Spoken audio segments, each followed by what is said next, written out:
आणि गाणं तुम्हाला नव्यानं ऐकायला मिळणार आहे. जिथं जिथं आवाज जातो तिथं तिथं गायला पाहिजे. आणि एकच धुवून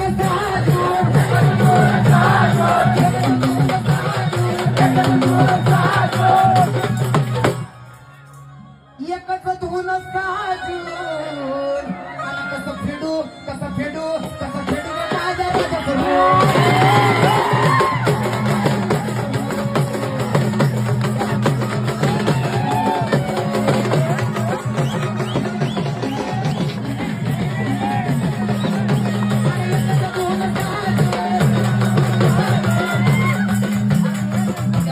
त्यांच्या धावण्यात बहात्तर आधार नाड्यात त्या प्रमुख 10 नाड्यात अध्यात्माला धरून सांगतोय शिवरायाचं रक्त वाढतंय ते ही ओळ म्हणतील बाकीच्याने नाही म्हणतात.